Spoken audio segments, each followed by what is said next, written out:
Ouvrons notre Bible au livre de 2 Rois 17. 2 Rois 17. Châtiment de captivité. Châtiment de captivité. 2 Rois 17, versets 1 à 3. Le règne d'Osée en Israël. Versets 1 à 2. Nous avons vu Osée pour la dernière fois dans 2 Rois 15, verset 20, comme l'homme qui avait mené la conspiration, le complot contre Péka, le roi d'Israël, après l'assassinat réussi de Péka. Osée prend le trône et commence sa propre dynastie.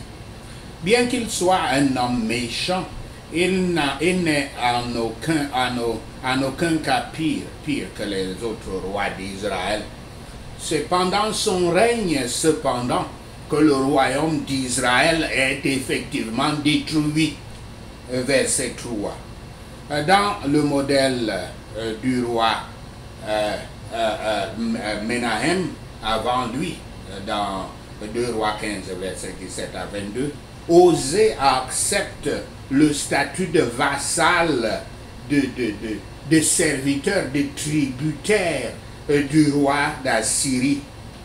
Comme il était typique de la politique de cette époque, s'il paie son tribut en argent et fait comme le roi d'Assyrie le veut, il pourra continuer à rester sur le trône d'Israël.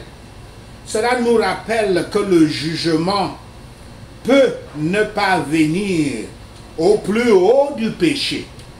Les événements réels du jugement peuvent venir après que le pire soit terminé. 2 Rois 17, versets 4 à 6.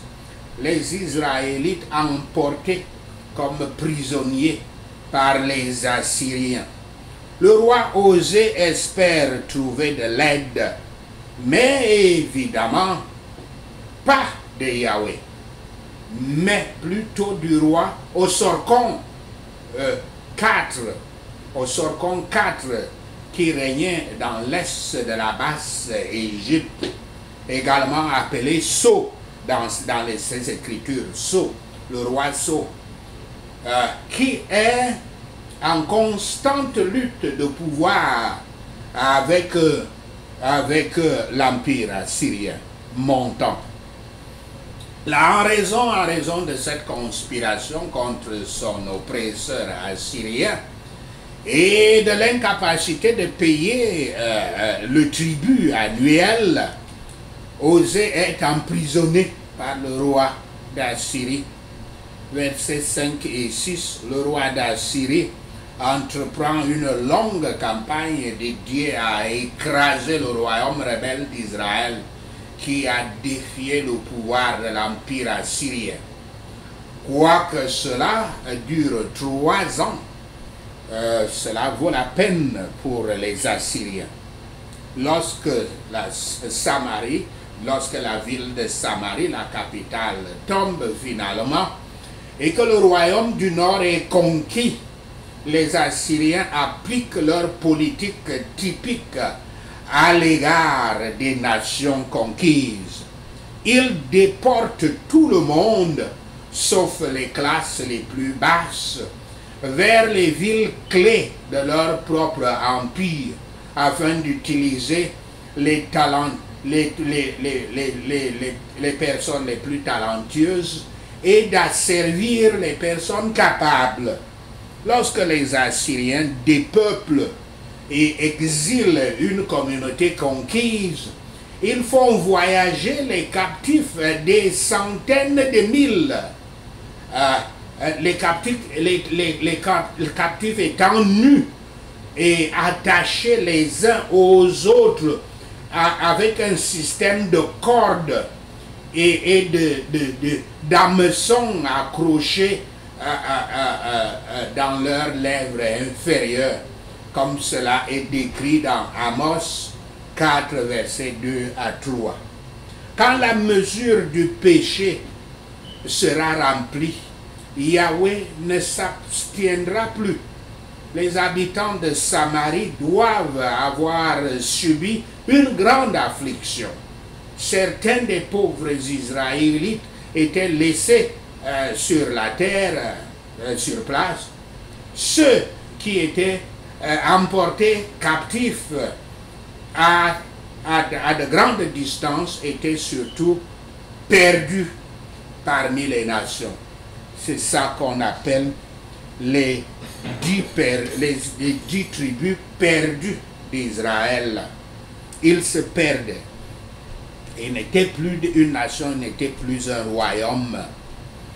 2 Rois 17, versets 7 à 23, captivité des Israélites, verset 7. La raison fondamentale de la conquête et de la captivité du royaume du Nord à la racine est un problème avec le péché plutôt que lié aux changements géopolitiques et aux causes sociales, puisque c'est Dieu qui crée les événements, qui crée les circonstances pour aboutir à la fin que lui, il a déjà décidé. Tout d'abord, ils avaient craint adorer, ils avaient craint, c'est-à-dire ils avaient adoré d'autres dieux. C'est ça la raison qui est donnée dans cette écriture. Dans l'acte central de la rédemption dans l'histoire de l'Ancien Testament, Yahweh sortit Israël du pays d'Égypte.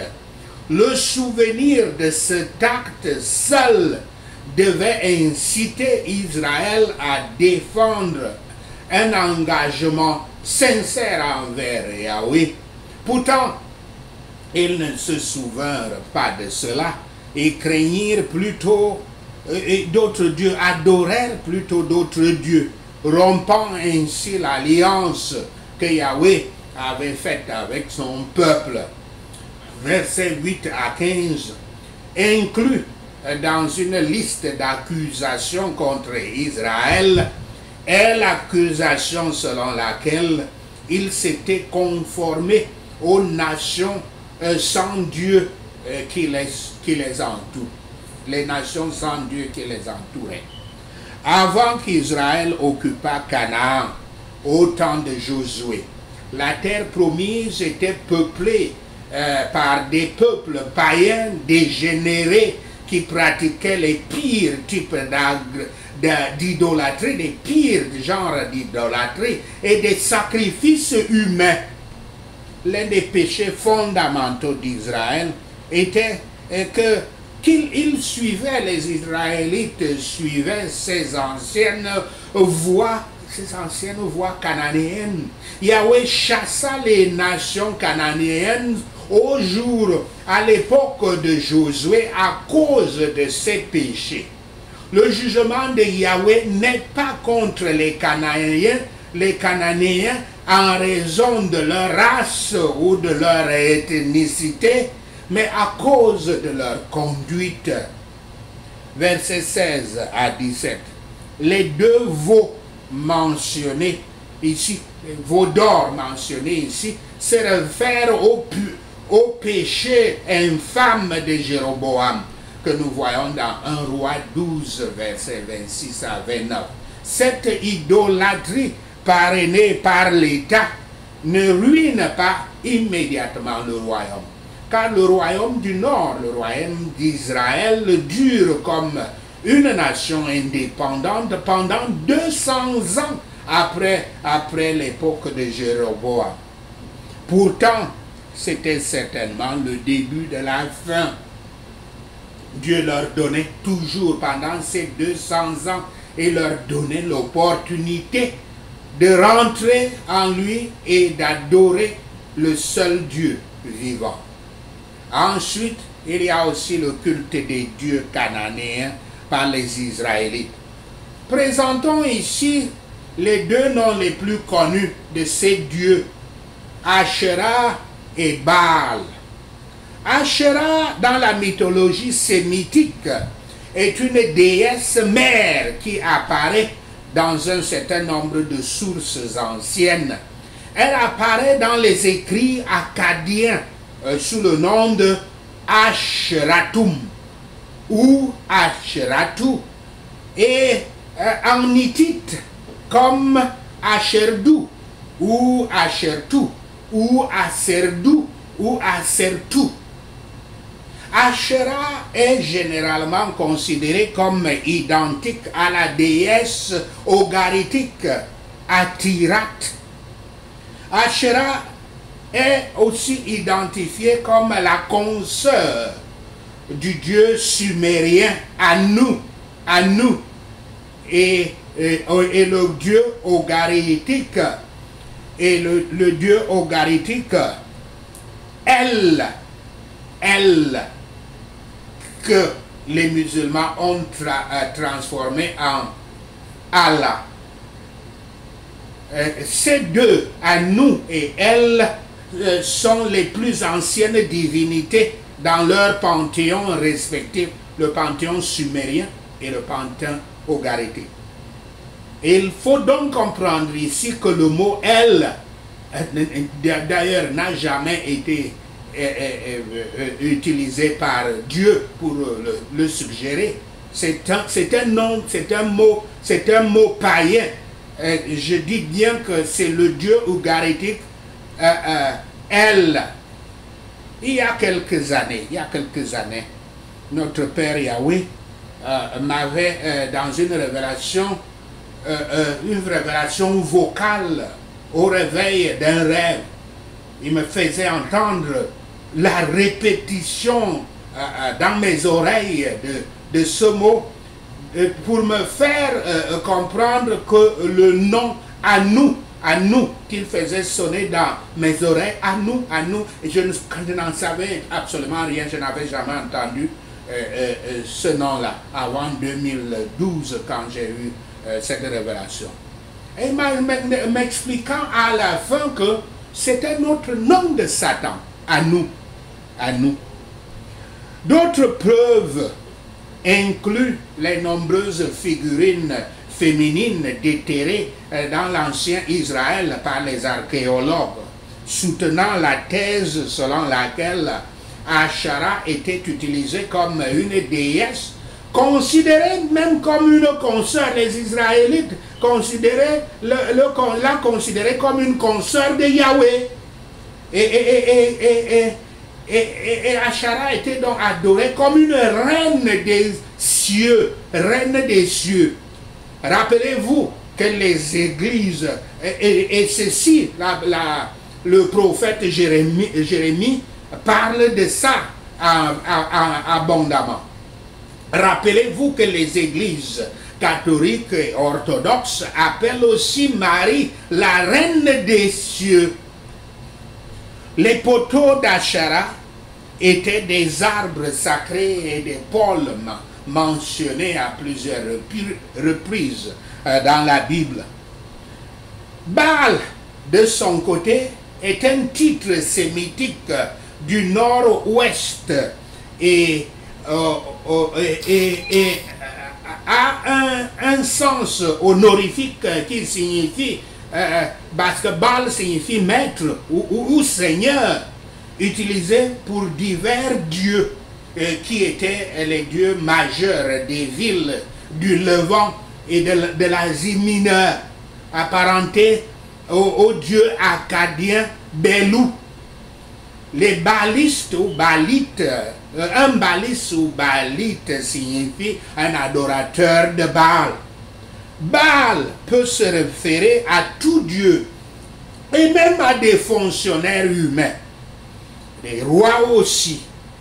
Dans certains textes, il est utilisé comme Hadad, un dieu de la pluie, du tonnerre, de la fertilité, de l'agriculture, le Seigneur du ciel, dont l'équivalent est le dieu Zeus des Grecs et le dieu Jupiter des Romains.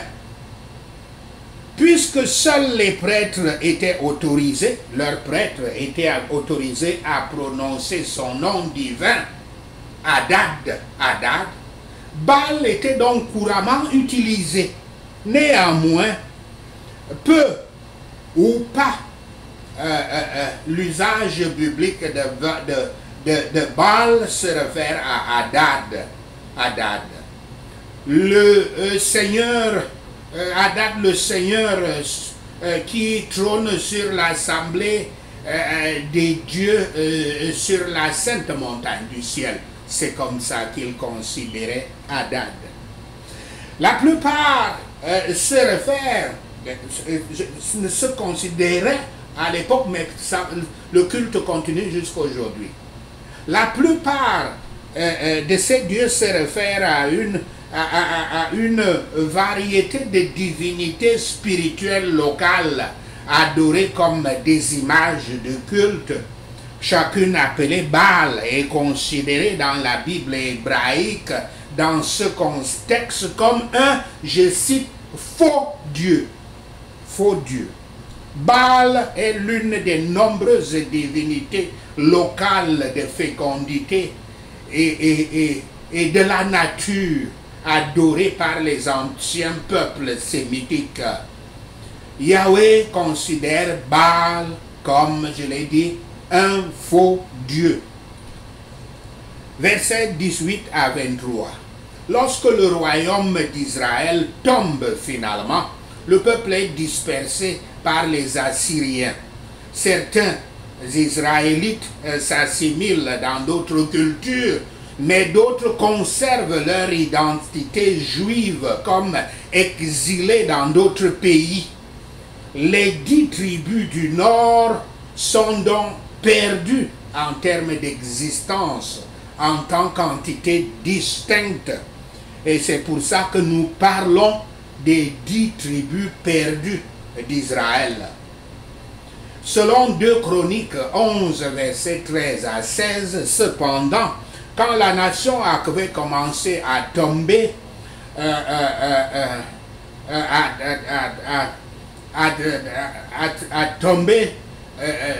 à se détourner de Yahweh au temps de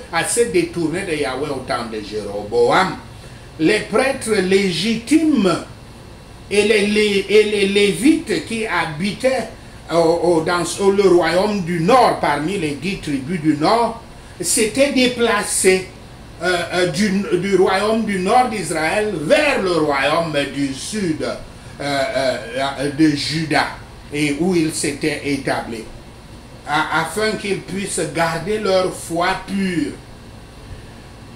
En fin de compte, donc, le royaume du Sud, le royaume de Juda, contenait les Israélites de toutes les tribus. Donc, quand on dit les 10 tribus perdues, pas entièrement, parce que il y avait les Gadites, les Benjamites, tous dans le royaume de Juda. Beaucoup qui croyaient en Yahweh avaient émigré au sud pour s'installer à Juda. Bien que la destruction du royaume des 10 tribus n'ait été que brièvement relatée, c'est dans ces versets largement commentés, et c'est ces versets qui sont largement commentés dans les Écritures, et les raisons qui en découlent sont données ici. C'était là dont la destruction, cette destruction du royaume d'Israël était ordonnée par le Tout-Puissant Yahweh.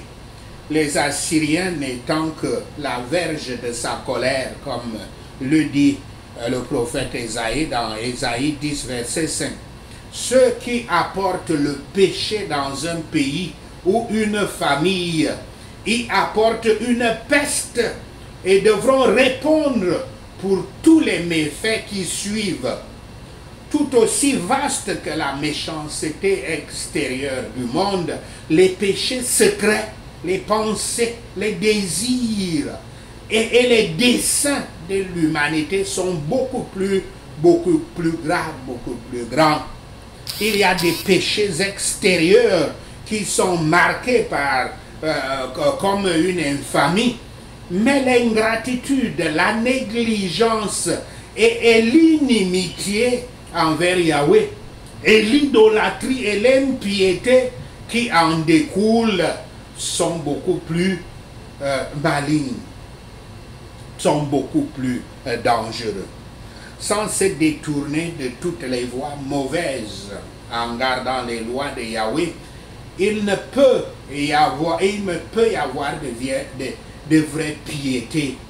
Mais cela doit provenir de la croyance en son témoignage, de la colère contre toute impiété et toute injustice, et de sa miséricorde dans notre Seigneur Yahshua Christ. 2 Rois 17, versets 24 à 41, les nations placées dans l'ancien royaume d'Israël. Versets 24 à 27. La politique typique de l'Empire assyrien était d'enlever les personnes rebelles, les habitants normaux, les habitants que Dieu a placés à cet endroit. Donc on les enlève comme des personnes rebelles et résistantes, et on repeuple la terre avec des personnes de citoyenneté assyrienne venant d'autres parties de l'Empire, généralement d'autres personnes qu'ils ont enlevées d'eux-mêmes de leur propre terre. Dans ce cas, Yahweh défend la terre, parce que, souvenez bien, la terre promise appartient à Yahweh, a-t-il dit. Yahweh défend la terre contre ces nouveaux arrivants à l'aide des lions dans cette écriture, dans ce chapitre, comme cela est dit. Yahweh exige d'être redouté parmi les gens de la terre, même s'ils viennent d'autres nations.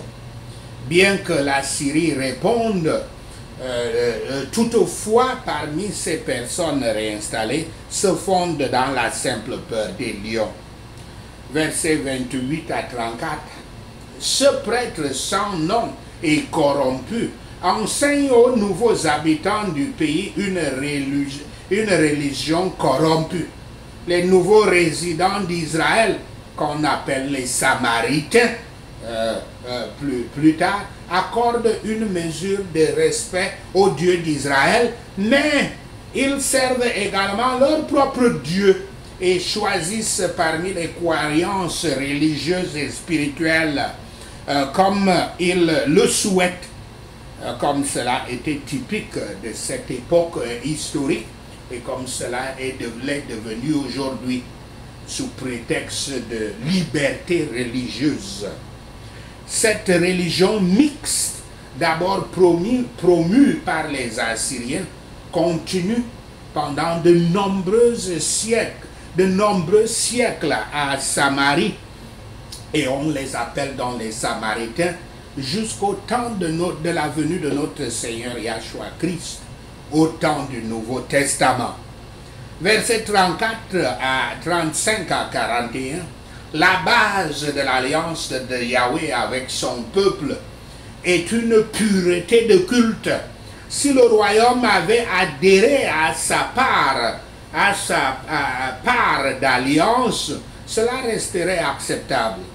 C'était un acte pour les Israélites. C'était un acte d'autodestruction, parce que Dieu leur a laissé au moins 200 ans après Jéroboam pour se corriger, pour rentrer au culte qu'il leur a prescrit. La terreur du Tout-Puissant Yahweh produira parfois une soumission forcée ou feinte dans les hommes, les nouveaux habitants non convertis, comme ceux qui proviennent de différents pays pour habiter Israël. Mais ceux-là formeront des pensées indignes de Yahweh, s'attendent à lui plaire par des formes extérieures, mais essayeront vainement de concilier son service avec l'amour du monde et l'indulgence de leur convoitise. que la peur de Yahweh, qui est le commandement, que la peur de Yahweh, qui est le commencement de la sagesse, possède nos cœurs et influence notre conduite afin que nous soyons prêts pour tout changement dans nos vies. Les établissements mondiaux, du moins, s'établir quelque part dans le monde est incertain. Nous ne savons pas si nous pouvons être conduits quelque part avant notre mort. Et nous devons bientôt quitter le monde dans tous les cas. Mais le juste, lui, il a choisi cette bonne partie qui ne lui sera pas enlevée, c'est-à-dire le monde céleste. Sachez cela et le Père Yahweh vous bénira. Amen. Alléluia. Prenons ces points de prière. Tout pouvoir qui m'a dépouillé de ma terre promise et m'a pris en captivité, Père Yahweh, pardonne-moi mes péchés et porte ton jugement sévère